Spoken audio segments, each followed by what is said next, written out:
balik lagi di 3T Ting Teng Talks. Obrolan santai tapi penuh makna. Wah, siapa nih yang di sini sering keracunan belanja online? Ayo, coba. Tapi kita bukan cuman mau bincang-bincang soal barang apa aja yang dijual. Kita mau ngobrolin gimana sih caranya jual barang di online saat-saat ini ya. Di era gempuran banyaknya toko-toko online shop gitu ya teman-teman. Nah, di sini udah ada spesial narasumbernya tali ya. Namanya Kak Agri. Ya, halo Kak Agri. Halo. Apa kabar Kak Agri? Luar biasa, sangat luar biasa. Luar biasa, sehat baik ya Kak Baik, ya? alhamdulillah. Oke. Ini Kak, sebelum kita bincang-bincang soal gimana caranya Kak Agri bikin racun di online shop gitu ya. Racunnya dalam artian meracuni masyarakat Indonesia untuk membeli gitu ya. Itu awal mulanya, kan pasti nggak yang langsung followersnya banyak, viewersnya gede gitu ya Kak ya. Awal mulanya Kakak ini mulai beranjak di dunia online atau bisnis tuh dari apa sih Kak? Oke, kalau misalnya dari aku sendiri, pertama kali masuk ke dunia online dulu malah dari aplikasi Facebook. Jadi sebelum maraknya live streaming kayak sekarang, yang orang-orang tuh masih awam banget sama live streaming, aku udah live di Facebook di tahun 2019, tahun 2020, belum rame-ramenya TikTok gitu. Nah, di situ aku masih jualan secara offline basic online karena jualannya live streaming tapi semua orderannya by manual dari admin dan lain-lain. Oke, jadi belum ada keranjang kuning Belum gitu ada ya? keranjang kuning, jadi masih ngurusinnya emak-emak Facebook itu. Wih, seger banget. Seger banget tuh, Iya. repot ya. Iya, soalnya kan banyak requestnya, banyak maunya. Ya emak-emak kan beda 500 perak aja udah pasti ributnya, komplainnya bisa setahun gitu. Ya, kayaknya kemarin nggak segini deh. Iya gitu. Jadi ngurusinnya masih emak-emak Facebook. Terus habis itu kejadiannya adalah di bulan Mei 2020, akun kena banned. Jadi akun Facebook yang biasanya view live-nya itu kayak 500 view, 600 view, tiba-tiba ke banned dalam satu hari. Jadi yang pendapatannya bisa dibilang dulu kita ngirim paket itu sehari bisa 1000 sampai 2000 piece per hari dari Facebook aja. Tiba-tiba dalam satu hari benar-benar jualan 10 piece itu susah banget. Karena akun ke banned dan source income-nya cuma dari situ aja, satu akun itu. Dan kita nggak bisa jualan dari akun-akun lain karena kita belum ngebangun. Nah ini juga mungkin pelajaran buat teman-teman ketika nanti online, itu ada kemungkinan tuh akun ke banned dan lain-lain, jadi di-prepare. Nah itu makanya waktu akhirnya ke banned itu, kita mulai transisi tuh pindah ke TikTok di tahun 2021 awal gitu. Jadi kita coba struggle dulu di Facebook dan nggak works juga, akunnya bener-bener view-nya kayak cuma 1-2 yang nonton, akhirnya pindah ke TikTok. Pindah ke TikTok di bulan pertama masih zong. Nggak bisa langsung live ya kalau dulu ya? Dulu bisa, kalau misalnya seller bikin akun, ditautin sama akun seller, langsung bisa live. Sama kayak sekarang juga teman-teman kalau bikin akun toko online di seller TikTok Shop, langsung bisa langsung online, langsung live gitu. Nah, sebulan pertama zong. Terus habis itu akhirnya dapet tuh, karena memang udah basic live streaming ya, akhirnya live di TikTok dengan basic yang emang udah dibawa dari Facebook selama ini, aku transformasikan untuk algoritmanya TikTok, dan akhirnya di bulan kedua hit revenue 3 kali lipat dari revenue tertinggi selama aku jualan di Facebook. Wah, mantap, Di bulan betul. kedua. Berarti udah berapa? Kalau tadi 1000 berarti 3000-an gitu ya? Bisa dibilang hampir ke 3000-an piece per day-nya. Per hari Gitu. loh itu ya. Tangannya apa? Krek gitu ya. Itu tidur aja gini. Tidurnya sambil packing gitu. Tidur sambil packing. Itu. Nah, itu kan dari Facebook terus ke TikTok ya. Berarti kan harus belajar algoritmanya juga beda. Benar. Itu kalau Kak Agri belajarnya itu dari mana Kak? Oke, jadi sebelum aku, jadi kalau misalnya nge-flashback ke belakang, emang kan aku basicnya dari marketing ya, dan senang sama dunia marketing. Dari akun IG personal aku sendiri, Agri Setiawan, atau aku brandingnya sebagai Om Agri gitu, walaupun dulu waktu itu umurnya masih 20. Belum jadi om? Belum jadi om, tapi ponakan banyak. Udah biasa dipanggil om, jadi kuping udah senang dipanggil sama om gitu. Jadi aku nge-branding sebagai Om Agri. Di Instagram dulu itu aku nge-running follower aku ke 20.000 follower waktu itu. Itu benar-benar organik, tanpa iklan, tanpa promosi dan lain-lain, benar-benar dari akun konten gitu. Konten organik itu cuma dalam waktu 3 bulan. Tapi bener-bener bisa dibilang 15.000 followernya itu dapat dalam waktu 1 bulan. Karena 2 bulan sampai 3 bulannya itu learning gitu, melihat algoritma. Nah, dari situ akhirnya kayak kebaca, oh ternyata yang kayak gini nih untuk algoritmanya sosial media kurang lebih dapat lah. Itu yang aku akhirnya terapin di Facebook, aku terapin juga ke TikTok dan akhirnya meledak. Oke, boom gitu ya. Boom gitu. Nah, ini dari tadi kan yang Kak Agri sebutin lebih ke TikTok gitu ya. Kenapa milih akun TikTok nih, Kak? Kan ada YouTube, ada apa, Instagram dan lain-lainnya. Oke, kalau misalnya kita sebagai business owner atau founder sebuah bisnis, kita kan harus ngikutin dan agile sama market di mana ya. Nah, itu tuh fase-fasenya keranjang kuning lagi heboh-hebohnya pertama itu. Dan aku bisa bilang ke teman-teman semua, kalau misalnya ada platform baru, harus dicoba dan harus masuk. Karena arusnya lagi deres. Istilahnya kita nyiapin kapal di situ aja, udah bakal kedorong dengan cepat gitu. Tapi kalau misalnya arusnya udah terlalu lama, udah setahun, 2 tahun udah running, ya di situ udah jadi sarden gitu, udah akhirnya udah nggak sederes waktu pertama. Terus habis itu orangnya udah banyak yang nyemplung, antriannya udah makin penuh dan makin banyak. Jadi kalau misalnya di awal, mending nyemplung dulu aja. Nanti mau rame nggak rame, kecepatanmu itu bakal lebih cepat dibandingkan kamu masuk ketika nanti 1 tahun lagi. Gitu. Jadi kalau makanya memang business owner kan selalu dibilang high risk high return ya. Resikonya ya kita masuk ke platform itu sebenarnya bisa bilang kita nambah cost baru di situ. Ada kemungkinan bakal boom, ada kemungkinan nggak boom. Nah itu ya resiko yang harus kita ambil. Kita mau ambil atau mau kita lewatin. Kalau dari aku sendiri selalu punya motivasi, kayak misalnya aku ada cerita orang itu di pinggir pantai, mereka ini apa namanya tanya, kalau misalnya aku apa namanya dapat lampu Aladin gitu, misalnya digosok. Kalau digosok aku bisa minta pertanyaan nih. Nah akhirnya dia dapat tuh kesempatan, aku dapat lampu ajaib, terus habis itu gosok, akhirnya jinnya keluar. Terus habis itu bilang jinnya, ya udah kalau kamu mau, aku bisa kabulin satu permintaanmu, tapi kamu harus usaha dulu. Kamu cari di sepanjang pantai ini, cari batu yang hangat gitu, karena kan di pinggir pantai biasanya batunya dingin ya. Kamu cari batu yang hangat coba gitu. Akhirnya dia hari pertama dapat batu, pegang, oh dingin, dilempar ke laut. Hari kedua pegang, hari pertama kayak gitu, dingin, lempar ke laut, dingin, lempar ke laut terus. Sampai hari kedua kayak gitu, hari ketiga kayak gitu. Dari keempat dia masih nyari lagi, dingin, lempar, dingin, lempar, dingin, lempar, anget, lempar. Nah, terus habis itu dingin lempar, terus habis itu dia sore baru kayaknya aku tadi sempet ngerasa anget gitu. Ya. Itu sebenarnya analoginya aku masukin ke ketika kita terlalu kebiasaan untuk melempar sebuah peluang, kita nggak ngambil sebuah peluang yang datang ke kita, ya akhirnya peluang besar pun kita lempar, kita buang. Jadi jangan sedikit-sedikit, kayaknya nggak mungkin, kayaknya nggak bisa, coba dulu aja, nanti juga nggak tahu rezekinya dari mana. Betul. Gitu. Jadi coba dulu aja nih. Jadi kalau untuk bisnis yang masih pemula gitu ya, jangan takut. Wah udah banyak banget saingannya, ini nggak bisa. Coba dulu ya kayak kata Kak Agra ya. Nah ini kalau misalkan kita bahas soal harus fresh gitu ya Kak, harus mengikuti mode zaman sekarang ini.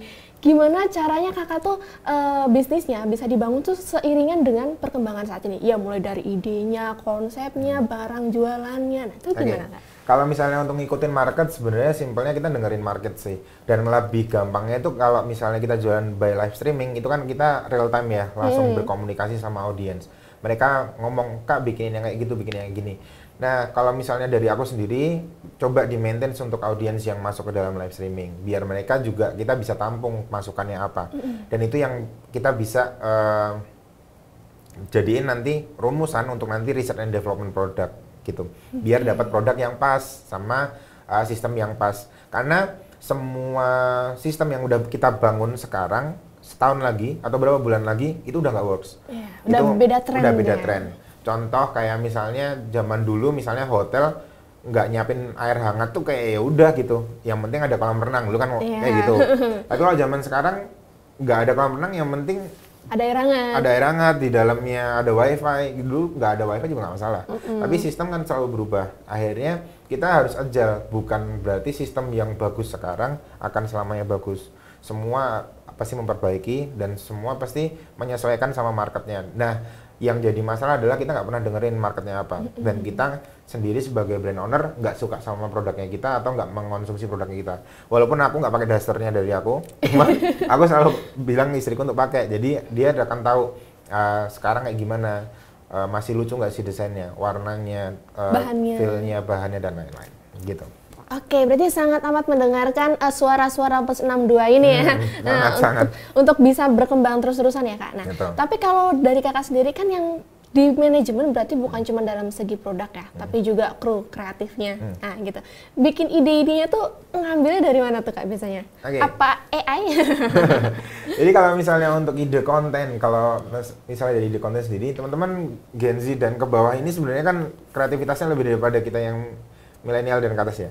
Cuman biasanya yang agak sedikit tricky di sini maintenance dan menyatukan antara pemikiran yang milenial sama yang Gen Z gitu. Karena sebenarnya kalau misalnya anak-anak Gen Z dan tim yang seumuran itu tuh sebenarnya disuruh bikin konten tuh idenya udah lebih bagus daripada AI sebenarnya. Karena mereka juga bekerja dengan AI kan. Gitu. Jadi lebih ke gimana kita menerima konten baru itu dan kita punya benang merah aja sih.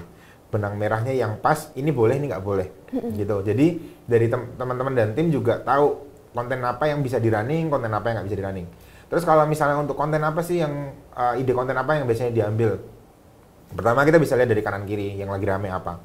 Terus yang kedua, kita bisa, ya AI itu sangat membantu banget sih. Aku juga sangat berteman dengan AI. Karena sangat membantu banget. Untuk kita bikin script cuman butuh waktu 1 menit. Kita bikin take angle juga cuman butuh waktu 1 menit. Kita mau bikin persona kayak gimana juga cepet gitu. Dan itu sangat membantu untuk kita masalah idea. Jadi otak ini cuma dipakai untuk mengolah informasi yang udah masuk. Bukan untuk mencari informasi lagi. Gitu. Jadi space-nya lebih banyak lah, otak ini nggak terlalu banyak, nggak terlalu padat. Nah, nanti kalau misalnya dari aku, akhirnya ada sistem 137. Jadi satu konten akan aku testing selama 3 hari dan diperpanjang ke 7 hari. Jadi kalau misalnya 1 hari itu oke, aku akan konsepin lagi untuk yang satu konten ini untuk ke 3 hari ke depan. Di 3 hari ke depan ini nanti gimana kira-kira nih, oke atau enggak? Kalau misalnya oke, nanti akan dilanjutkan ke 7 hari. Nah kalau misalnya di 137 ini udah nggak works, ya nanti baru kita cari konsep yang baru. Oke, jadi kayak di mirroring juga gitu ya? Oke, jadi bukan cuma belajar gimana caranya produknya bagus, tapi gimana cara mempromosikannya juga tuh harus dipelajari gitu ya Kak ya? Oke, nah kalau misalkan ya Kak, kan di TikTok ya, kalau ini ada 2 akun, namanya Racun Daster sama Daster Bino Official. Nah, itu kan dua-duanya followersnya juga besar nih. Juga ada akun pribadi namanya apa Kak? Agri Setiawan. Nah, Agri Setiawan. Nah, kalau di akun pribadi ini fokusnya lebih ke apa nih Kak? Lebih ke edukasi sih. Edukasi gitu. Marketing gitu ya Kak ya? Oke, kalau yang Daster tadi 2 akun tadi itu kan untuk jualan Kak. Pernah tidak menghadapi kejadian yang, waduh ini lagi live streaming gitu ya, kok tiba-tiba kejadiannya ini, wah harus mikir dulu nih, gimana cara nyelesainnya, itu pernah nggak Kak? Yang yang lagi tren banget sekarang yang lagi rame di live streaming kan gara-gara jualan basreng ya. Iya, itu betul. Aku bener-bener sempet roaming beberapa momen lagi live tiba-tiba, Om basrengnya enak, buset kapan aku jualan basreng? Kapan aku jualan basreng? Kayaknya nggak punya produk basreng dan aku juga nggak makan basreng. Nah itu. Iya makanya aku agak roaming. Itu sempet momen kayak gitu tuh kayak, ini apaan maksudnya, aku belum ngeliat trennya kan. Terus habis aku mulai habis selesai itu aku baru nge-scroll kan, terus oh alah memang lagi pada nge-spam. Biasanya kan itu banyak banget ya kata-kata yang lagi diramein. Nah kalau misalnya untuk pertanyaan sebenarnya kurang lebih tuh karena basicku dari marketing ya. Kan dari marketing konvensional. Terus habis itu ketika di live stream kan udah kebiasa sama pertanyaan-pertanyaan yang kayak dadakan gitu. Jadi aku udah kebiasa kalau misalnya ada pertanyaan yang aneh-aneh, udah sering nyelimur aja kalau bahasa Jawanya ya. Bahasa Indonesianya apa ya?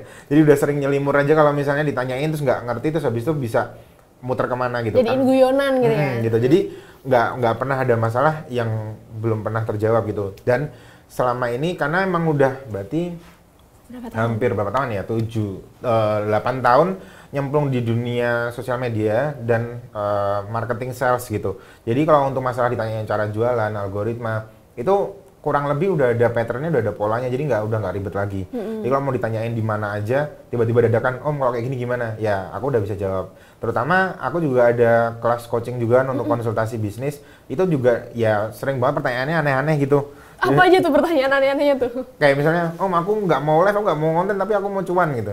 Nah, ya udah gitu. Kayaknya dukun juga bingung kalau ditanya nih, Mbah ini gimana caranya nih Mbah gitu. Mbahnya juga kayak, pulang aja, jangan nggak usah kesini. Pasti bingung jawabnya. Jadi, tapi memang ada beberapa cara yang bisa dipakai untuk kayak iklan dan lain-lain. Cuman memang nggak akan optimal gitu. Kayak ada juga yang nanyain waktu itu kalau misalnya jualan baju, tapi idealis gitu. Ada juga yang kayak gitu. Jadi nggak mau dengerin market, aku pingin produknya kayak gini, aku jual dengan harganya ya harga barang idealis gitu. Ya bisa, cuman harus bangun personal yang kuat juga, personal brandingnya yang kuat, terus habis itu atau branding dari brandnya yang kuat. Kalau nggak antara dua itu, ya nggak bakal. Kalau misalnya personal brandingnya kuat, kamu mau ngomong apa aja orang akan percaya kan. Betul. Mau ini baju, kalau kamu pakai untuk tidur, bisa tidur setahun gitu. Kalau emang kamu ahli sleeper gitu, ahli untuk pengertian tentang tidur, terus habis itu kamu punya kualifikasi, karena baju ini kamu jual harga 1 juta juga orang beli, karena percaya gitu. Nah makanya itu kekuatan dari personal branding dan branding sebuah brand. Lebih tepatnya kekuatan omongan. Iya. Kekuatan omongan ya. Betul. Nah ini kalau bikin konten ya Kak, sebelum live kan pasti ngonten dulu gitu ya Kak. Nah itu tuh caranya biar nggak lewat aja gitu kontennya. Gimana caranya? Oh kalau misalnya dari view-nya ya, dari seorang viewer nggak skip konten gitu. Ya sebenarnya kan lagi rame banget kan orang-orang bilang untuk 3 detik hook ya. 3 detik hook yang di konten biar orang itu stop scroll gitu, kayak nonton ini apa sebenarnya. Cuman untuk audiens sekarang tuh udah pinter. Orang juga udah tahu kalau misalnya 3 cara untuk kamu ini misalnya. Misalnya aku bikin hook ya kayak ini 3 cara untuk kamu dapetin uang 1 miliar dari TikTok Shop. Jangan di skip karena nanti informasi ketiga bakal penting buat kamu. Misalnya gitu. Langsung ke akhir. Langsung ya orang langsung ke akhir, nggak penting, lanjut gitu. Jadi karena orang udah semakin terbiasa dengan yang kayak gitu-gitu. Jadi kita memang benar-benar harus punya hal yang out of the box, yang sekiranya hal itu tuh nggak banyak digunakan. Jadi kalau misalnya aku materi untuk yang hook, sebenarnya ada 7 hook yang bisa dipakai. Kalau misalnya ada hook yang cuman kayak penyampaian atau informasi, pertanyaan atau pernyataan itu bisa. Atau bisa dipakai untuk hook yang bisa dibilang tuh kayak familiarity atau orang-orang terkenal, misalnya Raffi Ahmad gitu. Nah, mukanya dipakai. Ini outfit yang dipakai sama Raffi Ahmad, mukanya dari pertama dari keluarin gitu. Orang pasti stop scroll dulu, Raffi Ahmad ngapa nih gitu. Dia bikin apa nih gitu. Nah, walaupun akhirnya kita akan dilihat dari bridgingnya kita, kontennya kita tuh nge-bridgingnya smooth nggak gitu. Kalau udah ngeliatin Raffi Ahmad terus habis itu ini 3 baju yang dipakai sama Raffi Ahmad, ya orang kayak jualan baju. Iya. Gitu akhirnya skip juga. Nah, tapi hooknya udah kena tuh padahal. Nah kita harus bisa ngelihat, makanya ketika kita punya konten kita harus bisa baca data. Orang itu cabutnya di detik keberapa. Oh kalau di detik segini orang pada berhenti, berarti sebenarnya hooknya udah oke. Cuman bridging dari hooknya setelahnya ya ke kontennya itu masuk nggak sebenarnya. Kalau pada cabutnya di bridging, berarti bridgingnya nggak oke, gitu aja. Oke, jadi banyak hal yang harus dipelajarin ya. Benar. Kalau misalkan kayak kan sekarang tuh lagi tren-tren kayak Pargoy, Satbor gitu-gitu ya. Terus misalkan apa tuh sound-sound yang lagi tren-tren gitu, itu sebenarnya ngefek gak sih Kak? Kalau menurut Kak Agra? Om Agra. Agri. Oh, Agri ya, Om Agri. Ini aku harus jujur apa harus ngikutin template yang beredar diajarkan di TikTok? Jujur aja. Jujur aja ya. Jadi gini, kalau misalnya untuk yang sound yang lagi tren, atau misalnya bisa dibilang untuk pargoy, joget-joget gitu. Pertama kalau joget dan sound, ini bisa dilihat dari talentnya atau modelnya cakep nggak? Ini juga jadi masalah nih. Aku kadang nggak mau ngomong kayak gini, karena cuma kan kadang-kadang orang berarti yang nggak cakep nggak dapet dong gitu. Nah kalau nggak cakep minimal unik, 2 ini gitu. Tapi kalau misalnya udah cakepnya nggak dapet, uniknya nggak ada, uniknya juga nggak ada gitu. Ya udah gitu kan, kamu cuma kayak pakai sentus joget-joget gini-gini doang, terus mau ngapain gitu. Tapi kalau misalnya kamu udah cakep itu udah minimal.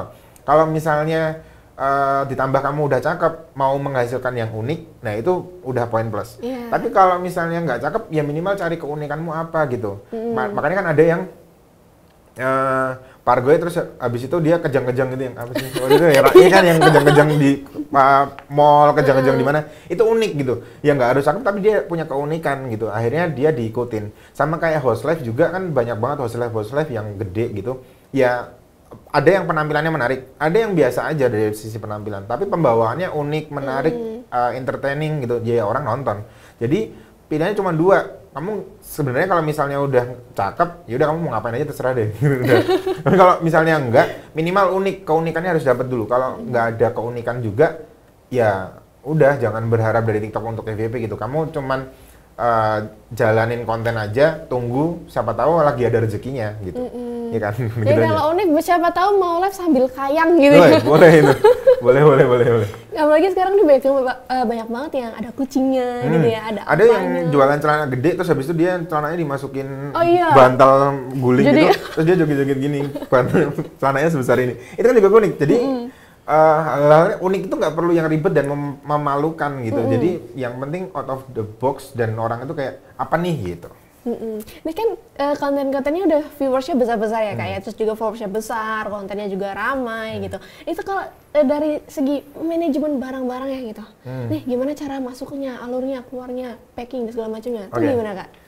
Kalau misalnya udah ngomong ke operasional, kalau ngomong ke operasional sendiri, sebenarnya kan karena aku produksi sendiri ya, jadi aku bisa ngatur sehari itu stoknya berapa, masuk berapa, pengiriman berapa, terus habis itu untuk packingnya harus berapa lama dan sudah terkirim.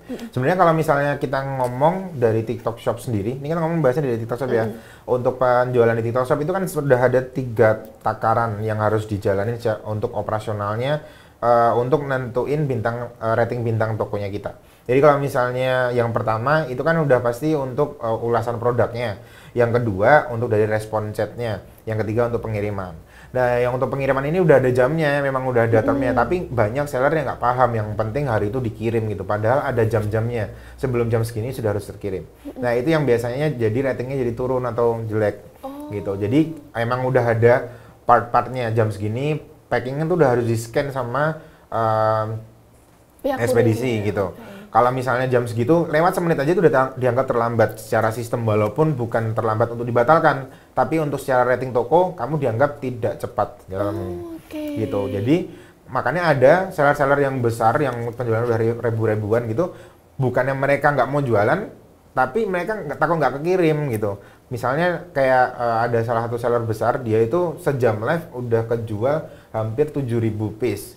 Nah itu barang itu sudah harus dikirim 2 jam lagi karena udah deadline, 2 jam lagi itu udah harus terkirim semua. Cepet ya? Iya, jadi akhirnya dia berhentiin live-nya bukan karena dia nggak mau jualan, takutnya ini nggak terkirim, masuk keterlambatan, akhirnya nanti dari traffic juga akan ngaruh, karena kalau rating tokonya kita ada poin tertentu di bawah dari poin yang sudah ditentukan, untuk traffic itu akan diturun atau dipotong sampai 58%. Gitu. Jadi harus belajar tentang pengirimannya juga gitu ya. Ada makanya seller itu mikir dari ujung sampai ujung. Agak puyeng ya. Dari idenya, udah gitu booming live-nya, booming lagi packingnya. Iya. Makanya ada seller yang bikin produk bagus, jualannya bagus, tapi operasional kacau, akhirnya ya nggak tunggu waktu lama, dia akhirnya turun juga. Gitu. Oke, ini jadi kan sudah banyak nih ya yang Om Agri jelaskan gitu ya Om. Misalkan dari teman-teman ya, dari teman T3 nih ada yang mau mulai coba bisnis online ini, itu tipsnya apa? Simpelnya gitu. Simpelnya mulai aja dulu. Mulai aja dulu. Karena aku udah bisa bilang untuk memulai sebuah bisnis itu gampang, untuk mempertahankan yang lebih sulit. Jadi kalau misalnya untuk mulai aja udah sulit, jangan bisnis gitu. Karena akhirnya nanti untuk kamu mempertahankan dan struggle-nya itu lebih berat daripada kamu memulai. Jadi kalau misalnya untuk mulai aja udah mager-mageran, berat, puyeng, banyakan mikir, akhirnya mager lagi, mikir mager lagi, jangan. Karena nanti habis kamu mulai, entah itu rame, entah itu sepi, nanti ke depan bakal lebih puyeng lagi. Jadi ya udah, kamu harus nikmati, enjoy. Karena dulu aku juga udah ketika masuk ke bisnis udah settle gitu. Kalau misalnya aku masuk ke bisnis, aku nggak akan berhenti sampai aku sukses di bisnis. Padahal anakku emang ada basic untuk profesional kerja di sales dan marketing ya. Waktu aku lagi hancur-hancurnya bisnis, aku sempat ditawarin, ini kerja lagi di sini gajinya 2 digit gitu. Itu aku tolak untuk benar-benar aku udah saklek, aku mau besar dari bisnis. Jadi itu tuh juga harus dipunya gitu. Jangan bisnis baru kayaknya nggak gede ya gini, terus habis ada tawaran kiri langsung belok kiri. Ada tawaran itu bilang nanti juga jatuhnya kayak di produk juga. Produk lagi rame, ikut jualan produk itu. Produk itu lagi rame, ikut. Jadi akhirnya kemana-mana goyang. Makanya harus punya pendirian yang kuat dan kokoh. Kalau udah mau mulai aja. Oke, yang penting tekad gitu ya, sambil belajar gitu ya Kak ya. Nah oke, nah kalau misalkan ya Kak, bisnis-bisnis ini kan kita nggak tahu ya tren-tren itu akan berjalan seberapa lama gitu. Untuk misalkan 2 atau 3 tahun ke depan, apa nih yang kira-kira Om Agri sudah planningkan gitu? Oke. Kalau buat 2 sampai 3 tahun ke depan, sebenarnya ini di tahun ini tuh bener-bener fase lagi udah mulai, sebenarnya nggak kerasa juga. Cuman feelingku untuk 1 tahun ini akan ada penurunan daya beli yang agak lumayan kayaknya. Feelingnya ini kan dari aku personal ya. Yeah. Daya beli akan menurun. Seberapa besar menurunnya aku nggak tahu. Jadi memang harus aku kita aku udah bahasin di sini kita ya. Kita harus kombinasikan antara online dan offline. Karena kalau misalnya kita berpatokan sama online, kita akan kalah sama orang-orang dengan permodalan yang besar. Yang mereka udah bisa supply barang banyak dan dapat harga yang murah, kuantitinya besar. Jadi itu nanti dia main profit 5%, profit 2%, tapi kuantitinya besar. Dan itu nggak bisa diikutin sama kita UMKM yang sekiranya modalnya minim, mau modal besar pun ya kalau jualan dikit nggak nutup untuk operasional. Nah itu jadi kita harus benar-benar dorong untuk fokus dulu nih, source income-nya diperbanyak dari jalan yang sini, dari jalan offline, online dan lain-lain. Karena kalau enggak ya tunggu waktu aja. Oke, jadi memang harus peka ya sama tren kedepannya, juga jangan mudah menyerah tuh. Yang paling ini ya coba aja dulu, siapa tahu dapat batu angetnya, ya Jin yang tadi ya. Oke, ini terima kasih Om Agri sudah datang ke sini, banyak banget ilmu-ilmu dari Om Agri yang bisa aku tangkap dan juga teman-teman tangkap gitu ya. Semoga bisnisnya makin lancar nih, boleh dipromosikan lagi bisnisnya? Oke, bisnisnya. Kalau bisnis banyak nih, jadi dari Om Agri ada jualan daster, itu di Dasteran Bendino Official, dan second account-nya ada Racun Dasteran. Terus ya habis itu kita juga ada Bendino CMT untuk teman-teman yang mau konveksi atau bikin produk fashion dengan modal ongkos jahitnya dari 12.000, mulai dari 12.000 per bajunya, sampai nanti dibantu untuk foto katalog dan foto produk, itu juga ada. Terus habis itu secara personal dari Om Agri juga ada coaching konsultasi bisnis. Terus habis itu juga Om Agri ada 2 e-book yang Om Agri jual. Itu e-book yang pertama cara TikTok FYP hack. Jadi gimana caranya semua orang bisa FYP. Yang kedua ada The Sales Secret. Gimana caranya kita bisa jualan produk harga berapapun ke siapapun kapanpun. Oke, itu bisa dicermati ya teman-teman ya. Jadi biar tidak banyak alasan lagi susah-susahnya itu tidak ada lagi ya. Sudah ada dikasih hacknya nih sama Om Agri gitu ya. Oke, jadi teman-teman T3 kan karena waktunya sudah habis juga. Makasih Om Agri sudah datang ya. Semoga next time bisa datang lagi ke tempat ini. Oke, jangan kemana-mana, terus saksikan T3 hanya di YouTube Official TVRI Yogyakarta. Bye-bye!